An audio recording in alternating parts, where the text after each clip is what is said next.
మానవుని యొక్క జీవిత ప్రయాణంలో దూత యొక్క పాత్ర ఏంటి అన్నది మనం ధ్యానం చేసినప్పుడు బైబిల్ గ్రంథంలోని ఆయా భక్తుల జీవితము విషయంలోని వారి యొక్క ప్రయాణాల్లోని అలాగనే ప్రవక్తుల యొక్క ప్రయాణాల్లోని అలాగనే దేవుని యొక్క విషయంలోని దూత ప్రముఖ పాత్ర వహించినట్లు మనం చూస్తూ ఉన్నాము. ఎందుకనంటే దేవుని దగ్గర నుంచి ఒక వర్తమానం తీసుకొని రావడానికి అలాగనే భక్తుల్ని కాపాడడం కొరకు కూడాను దూత ప్రముఖ పాత్ర వహిస్తారు. ఎందుకనంటే బైబిల్ గ్రంథంలో మనం చూసుకునేటప్పుడు ఆయా భక్తుల విషయంలోనూ విశ్వాసుల విషయంలోనూ అలాగనే ప్రవక్తల విషయంలోనూ దేవుని విషయంలోనూ దేవుని తాలూకా దూతలు ప్రత్యేకమైన పాత్ర వహించినట్లు పోషించినట్లు మనం గమనించగలుగుతాము. అయితే ఈ యొక్క దినాన్ని మన యొక్క జీవిత ప్రయాణంలోని మన కొరకు ప్రత్యేకంగా దేవుడు దూతలను ఏర్పాటు చేసుకోవడానికి కొన్ని కారణాలు మనం గమనించినప్పుడు దేవుడు ఏమి చెప్తా ఉన్నారో ఒకసారి మనం చూద్దామండి. ఇశ్రాయేలు జనాంగం అందరూ కూడాను ఐగుప్తు నుంచి కనానుకు వెళ్తున్న నేపథ్యంలోని మోషే గారి ద్వారా ఈ రీతిగా తెలియచేస్తూ ఉన్నారు. నిర్గమకాండము 23వ అధ్యాయం 20వ వచనం మనం చూసుకునేటప్పుడు, ఇదిగో త్రోవలో నిన్ను కాపాడడానికి నేను మీకు ఒక స్థలాన్ని సిద్ధపరిచాను, ఆ యొక్క స్థలాన్ని తీసుకుని వెళ్ళడం కొరకు ముందుగా మీకు దూతను పంపిస్తున్నాను అని రాస్తున్నారు. అంటే ఇక్కడ రెండు విషయాలు దేవుడు మనకు మాట్లాడుతున్నారు. ఏంటంటే ఫస్ట్ ఆఫ్ ఆల్ మనం వెళ్తున్న త్రోవలో మనం కాపాడబడాలి. ఎందుకునంటే దేవుడు మన కొరకు ఏర్పాటు చేసిన ఏదైతే ఆ యొక్క స్థలం కానీ ఒక బహుమానం కానీ ఏదైతే గమ్యము గురి ఉందో దాన్ని మనం రీచ్ అవ్వాలంటే ఖచ్చితంగా కాపాడబడాలి. సో ఈ రెండు కూడాను చాలా ఇంపార్టెంట్ టాస్క్లు. కాబట్టి ఆ దేవుడు ప్రత్యేకంగా దూతను ఏర్పాటు చేస్తానంటే ఆ రెండు టాస్క్లు కూడా చాలా కొంచెం డిఫికల్ట్ అని మనకు అర్థమవుతుంది.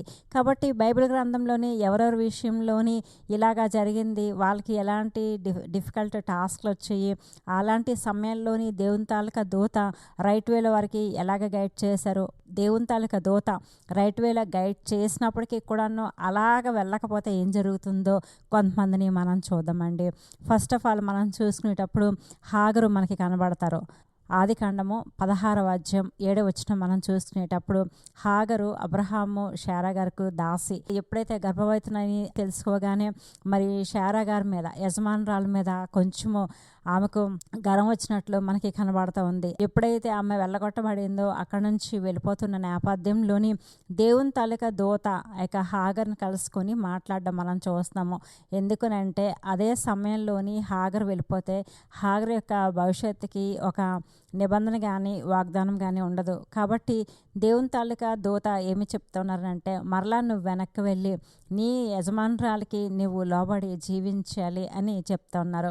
సో మరలా దేవుని తాలూకా దూత వచ్చి రైట్ వేలో గైడ్ చేయడం అని మనం చూస్తూ ఉన్నాము. అక్కడ హాగరు దేవుని తాలూకా దూత తాలూకా మాట విని లోబడినట్లు మనం చూస్తూ ఉన్నామండి. రెండవది మనం చూసుకునేటప్పుడు లోతు జీవితం మనకు కనబడుతుంది. ఆదికాండము 19వ అధ్యాయము 1వ వచనం మనం చూసుకునేటప్పుడు సొదొమ గొమొర్రాని నాశనం చేయకముందు దేవుడు లోతుని తన కుటుంబాన్ని రక్షించడం కొరకు ఇద్దరు దూతలను పంపించారు.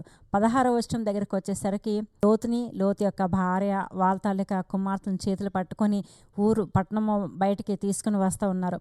17వ వచనం దగ్గరికి వచ్చేటప్పటికి ఆ యొక్క దూతలు లోతుకి సజెస్ట్ చేస్తూ ఉన్నారు, పలానా పర్వతం దగ్గరికి మీరు వెళ్ళండి, అక్కడ మీ ప్రాణం దక్కించుకొని సేఫ్ జోన్లో ఉంటారని చెప్పి. కానీ 18వ వచనం దగ్గర రాగానే లోతు ఏమని చెప్తున్నారంటే అలాగే కాదు ప్రభా, ఈ యొక్క పర్వతం మేము దాటి మేము వెళ్తాము అని చెప్తున్నారు. అంటే దేవుడు గైడ్ చేసిన మార్గంలోకి వాళ్ళు వెళ్ళడానికి మక్కువ చూపించలేదు. వాళ్ళు అనుకునే మార్గంలోకి వెళ్ళినట్లు మనం చూస్తూ ఉన్నాము. దేవుని తాలూకా దూత వారిని కాపాడడానికి వచ్చారు, కాపాడబడ్డారు. కానీ దేవుడు సిద్ధపరిచిన స్థలంకి గమ్యంకి వెళ్ళడానికి వాళ్ళు ఇష్టపడలేదు. వాళ్ళు ఏర్పాటు చేసుకున్న స్థలంకి వాళ్ళకి అనుకూలంగా వాళ్ళకి నచ్చిన దానికి వెళ్ళడానికి వాళ్ళు ఇష్టపడారండి. సో వారి యొక్క జీవితంలోని మరి వాళ్ళ యొక్క చరిత్ర ఎలాగుంది, అబ్రహాం చరిత్ర ఎలాగుంది మనం ఆలోచన చేసినప్పుడు చిన్న కంపారిజన్ మనం గమనించాలి.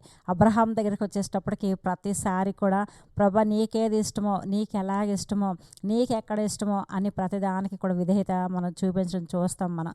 కాబట్టి అబ్రహాము విశ్వాసులందరికీ కూడాను మూల పెదరుడుగా నిలిచినట్లు మనం చూస్తూ ఉన్నాము. సో దేవుడు ఏదైతే మనకి సిద్ధపరచాడో ఆ గమ్యంకి వెళ్ళడానికి ఇష్టపడాలి. ఆ త్రోవలో వచ్చే ప్రతి విధమైన సమస్యల నుంచి తప్పించడానికి, కాపాడడానికి, రైట్ వేలో గైడ్ చేయడానికి దేవుడు తన తాలూకా దూతల్ని అపాయింట్ చేస్తాడు. ఇంకా మనం చూసుకునేటప్పుడు మూడవది మనం చూద్దామండి. సంఖ్యాకాండము 22వ అధ్యాయం 22వ వచనం మనం చూసుకునేటప్పుడు బిలాము మనకు కనబడతారు. బిలాము బాలాకు ద్వారా మరి ప్రేరేపించబడిన వాడే ఇశ్రాయేలు జనాంగానికి శపించడానికి వెళ్తున్న నేపథ్యంలోని అక్కడ రాస్తున్నారు కదా, త్రోవలో యెహోవా దూత బిలాముకి విరోధి అయి నిలిచాను అంటున్నాడు. త్రోవలో ఎందుకు నిలిచారు విరోధిగా అంటే, ఫస్ట్ ఆఫ్ ఆల్ బిలాంని కాపాడాలి, దేవుని తాలూకా ప్రజల్ని కాపాడాలి.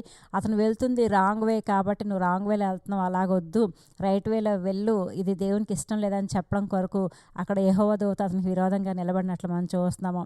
అయితే బిలాము ఫస్ట్లోని మరి దేవుని తాలూకా మాటకు విధేయత చూపించలేదు. మరి ఇజ్రాయేలు జనాంగాన్ని శపించడానికి కూడా వెళ్ళినట్లు మనం చూస్తూ ఉన్నాము. సో దేవుడు ఏదైతే సిద్ధపరిచారో ఆ మార్గంలో వెళ్ళాలి. బిలాం గురించి యోధా పత్రికలు రాస్తారు కదా, ఇలాంటి వాళ్ళందరి కొరకు కూడాను గాఢాంధకారము భద్రం చేయబడి ఉంది అని రాస్తున్నారు. సో దేవుడు సిద్ధపరిచిన స్థలంలోని దేవుని నచ్చిన త్రోవలో వెళ్ళకపోతే అలాంటి రిజల్ట్ పొందుకుంటారనమాట. కాబట్టి దేవుడు మనకి ఈ రీతిగా బోధిస్తూ ఉన్నారు. ఆయన చూపించే మార్గంలో వెళ్ళాలి, అప్పుడు ఆయన సిద్ధపరిచింది మనం పొందుకుంటామని.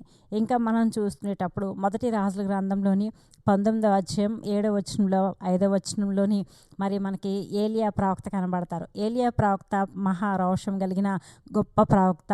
ఆకాశం నుండి దేవుడు అతని ప్రార్థన ద్వారా అగ్నిని కురిపించి అక్కడున్న దహన బలిని కూడాను కాల్చి బూడిద చేసిన విషయాన్ని మనం గమనించగలుగుతాము. అంతటి గొప్ప ప్రవక్త యెజబెల్ అను స్త్రీ మరి ప్రవక్తలందరినీ కూడా చంపించేస్తానని అంటే ఏలియా గురించి రాయబడుతున్న మాట ఏంటంటే, ఏలియా ప్రవక్త మరణాపేక్ష గలవాడై అక్కడ నుంచి వెళ్ళిపోవడానికి ఇష్టపడ్డారని రాస్తున్నారు. సో అక్కడ 5వ వచనం దగ్గర రాగానే దూత అతను బాగా టైర్డ్ అయిపోయి బదరీ వృక్షం క్రింద పండుకునే సమయంలోనే దూత వచ్చి అతనికి భోజనం పెట్టడం చూస్తున్నాము. 7వ వచనం దగ్గరికి వచ్చేటప్పటికి మరలా రెండోసారి దూత వచ్చి చెప్తా ఉంది కదా, నీ శక్తికి మించిన ప్రయాణం ఉంది అంటున్నాడు. అంటే దేవుడు సిద్ధపరిచింది పొందుకోవడానికి ఇంకా టైం అయిపోలేదు, ఇంకా టైం ఉంది, ఇంకా శక్తి మించిన ప్రయాణం చేయాలి అని చెప్తున్నాడు. అంటే చాలాసార్లు మనం కూడా ఎలాగ అనుకుంటాం కదా, ఏవైనా శ్రమలు, శోధనలు, బాధలు, అడ్లు, ఆటంకాలు, శత్రు తాలూకా ఒత్తిడి ఎక్కువైపోయేటప్పుడు ఇలాగే అనుకుంటూ ఉంటాం, ఇంకా చాలు, తీసుకుంటే చాలని. కానీ ఏలియా ప్రవక్త ద్వారా మరలా దేవుడు మనతో ఇలా మాట్లాడుతూ ఉంటారు, శక్తికి మించిన ప్రయాణం ఇంకా ఉంది, ఇంకా టైం అవ్వలేదు, దేవుడు సిద్ధపరిచిన గోల్ ఇంకా ఉంది రీచ్ అవ్వడానికి అని దేవుడు చెప్తారు. కాబట్టి ప్రతిదీ కూడా దేవుడు గైడ్ చేస్తూ ఉంటారు. ఇంకా మనం చూసుకునేటప్పుడు ఇలాంటి నేపథ్యంలోని పరిచర్య మనం చేసుకుంటున్న మన జీవితం మనం జీవిస్తున్నప్పటికీ కూడాను శత్రువులు అనేవారు ఎప్పుడు కూడాను చుట్టుముట్టే ఉంటారు. 2వ రాజుల గ్రంథము 6వ అధ్యాయం మనం చూసుకునేటప్పుడు అక్కడ ఎలీషా ప్రవక్త కనబడతారు. ఏలియా కంటే ఎలీషా ప్రవక్త రెండంతల అభిషేకము ఎక్కువ కలిగిన వారు. ఆ పరిచర్యలోని అతను ఎవరి జోలికి వెళ్ళలేదు, ఎవరికి హాని చేయలేదు. కానీ ఇజ్రాయేల్ రాజుగారికి ఏదైతే సపోర్టివ్గా ఉన్నారో ఆ విషయాలన్నీ కూడా ఎలా తెలుస్తున్నాయి అని చెప్పి ఆ సిరియన్ల రాజు తెలుసుకుంటాడు అనమాట. సిరియన్ రాజు ఏం చేస్తున్నారు అంటే ఈ ఇజ్రాయెల్ రాజుకి ఆ యొక్క దేశానికి మరి యుద్ధం చేయాలనుకుంటారు. కాబట్టి ఆ విషయాలన్నీ కూడాను ఎలీషా ప్రవక్తకి దేవుడు చెప్తే దేవుడు చెప్పిన మాటలన్నీ మరలా రాజుగారికి తెలియచేస్తున్నారు. అప్పుడు వాళ్ళు జాగ్రత్త పడుతున్నారు. కాబట్టి ఇప్పుడు ఆ యొక్క సిరియా రాజు ఎవరికి టార్గెట్ చేశారంటే ఎలీషా ప్రవక్తను టార్గెట్ చేశారు. ఎలీషా ప్రవక్త ఉన్న ఆ యొక్క ప్లేస్ అంతా కూడాను మరి తన తాలూకా దండు చేత చుట్టుముట్టినట్లు మనం చూస్తూ ఉన్నాము. అది చూసిన ఎలీషా ప్రవక్త యొక్క శిష్యుడు ఏమనుకుంటున్నారంటే, అయ్యా ప్రవక్త గారు మనం చాలా డేంజర్ పొజిషన్లో ఉన్నామండి అని అనుకుంటున్నారు. కానీ ఆ యొక్క ఎలీషా ఏం చెప్తారంటే, మరి వీళ్ళందరికంటే దేవుని తాలూకా దూతలు మనల్ని చుట్టుముట్టి మనల్ని కాపాడుతున్నాయి, ఒకసారి చూడు అంటారు. 17వ వచనము 16వ వచనం మనం చూసుకునేటప్పుడు దేవుని తాలూకా దూతలు వారి చుట్టుముట్టి వాళ్ళని కాపాడుతున్నట్లు మనం చూస్తూ ఉన్నాము. సో ఎప్పుడైనా సరే మధ్యలోని దేవుని తాలూకా మార్గంలో వెళ్తునేటప్పుడు కూడాను ఆ మార్గంలో వెళ్ళకుండా ఇంకా అక్కడతో ఆపేద్దాము, ఇంకా అక్కడతోటి ఇంకా వీళ్ళ యొక్క జీవితంకి ఫుల్ స్టాప్ పెట్టేద్దామని ఒకవేళ అపవాది ఏవైనా పన్నాగాలు పన్నప్పటికీ కూడాను దేవుడు అక్కడ కూడాను కాచి కాపాడతారని దేవుడు తెలియచేస్తున్నారు.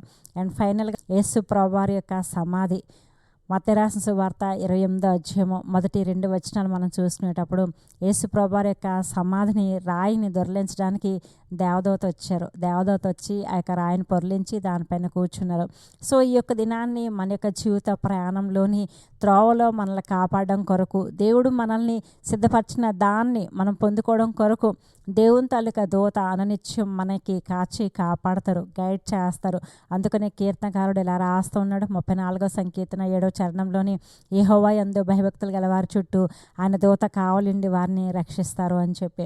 సో 24/7 దేవుని తాలూకా దూత మన చుట్టూ ఉండి మనల్ని రైట్ వేలో గైడ్ చేయడం కొరకు, దేవుని నామ మహిమార్థం మనం జీవించడం కొరకు, ఆధ్యాత్మికమైన జీవితంలో దైనందిన జీవితంలో కూడా మనకి అవసరమైన ప్రొటెక్షన్ ఇవ్వడం కొరకు కూడా దేవుని తాలూకా దూత నియమించబడ్డారు.